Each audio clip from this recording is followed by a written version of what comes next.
Hey everyone, in this video we're going to continue working on project 2 in our 2x2. In our last step we just set up our cut lines. So now what we're doing is adding an image and then we're going to make it black and white. In the next 3 videos you're going to learn how to do this in a couple different ways. This one is all about how to use our emoji from our type tool and turn it black and white. If you want to do any of the other ones, you want to go to the next videos or use the video links to get to those.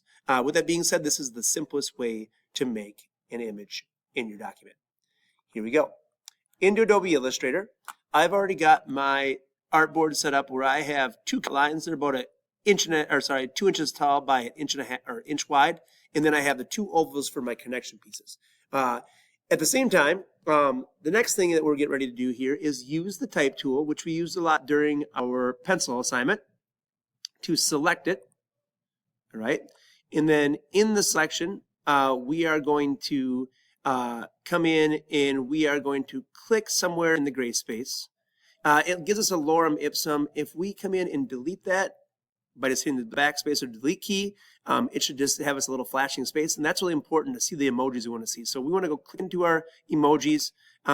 These ones down here, the Go UI emoji, are all in black and white, so those might be the best bet, but I'm going to do the more complicated version, meaning I'm going to go to the emoji 1 up here, which are all colorful, and I'm going to come in to these emojis, and I'm going to pick one. I'll go with the sunglasses guy right here. By double clicking, it will add it up in my space. Now, if I want to turn this emoji, or basically any of the other emojis, black and white, here is the way we're going to do it. So I'm going to go next and select my selection tool. What this is going to do is allow me to right-click this space, and then I'm going to do this thing called Create Outlines. What Create Outlines does is it takes shapes or text, and it basically makes a shape, all right, with a fill and a stroke, or being able to put a fill and a stroke on it. If you've watched any of the other videos, you might have learned that in the shape piece, in the shape videos from the, I guess, the previous step. Now, with that being said, Create Outlines takes this, and now I have an image. It is no longer in the type tool. You can see that it now has like a line that is our stroke, and then there's also a fill color to it. Now, this is grouped. You can see that mine says ungroup right here. If yours isn't showing up, you can also right-click and ungroup. Now, what ungroup does is it kind of takes this space and, well, it makes it so it's not all on the same, I guess, selection. So I'm going to ungroup, and I'm going to right-click, and some of them I'll have to actually ungroup twice. And now, what I have is if I deselect out in this space, a shape that I can select, and I could edit it if I wanted to, make it bigger or smaller. But all I'm going to try to do right now is just basically change the color. Now, this is like a dark gray, which it will activate the laser. It will turn it on, but I want it to be full intensity laser. So what I'm going to do is select, and I'm going to change the fill color over here to the default black. And that's going to make it just darker. All right. I'm going to do the same thing with the mouth.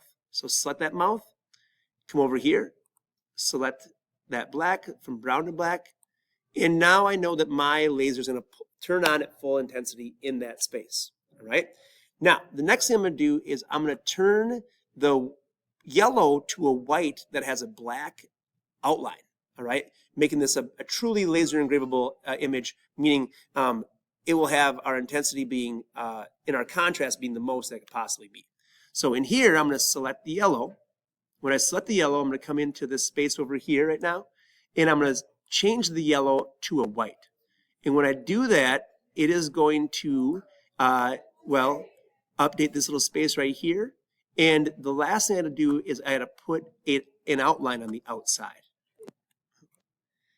Explaining why I need to add an outline. The outline, if we didn't put this on here, we put this in the white space, this would kind of bleed in, and all you'd see is the little smile, and you'd also see the glasses. But the white space would blend in. So I got to put a little black outline around here so it stands out.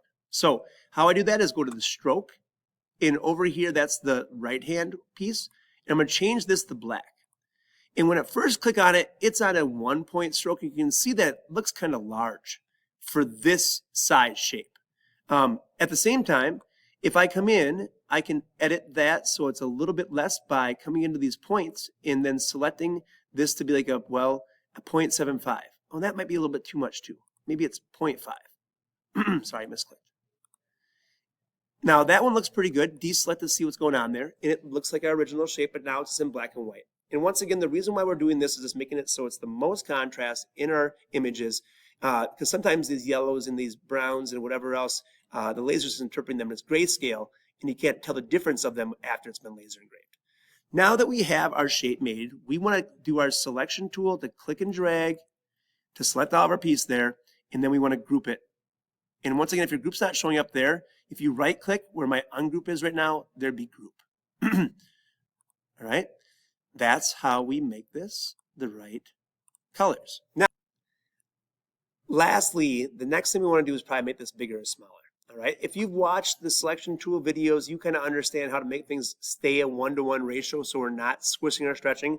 And I'm not saying you can't squish or stretch, but if you want to keep it the same ratio, like a 1-to-1 size, length and width getting taller and bigger at the same time, we want to hold the shift key down and click the corner and then click and drag.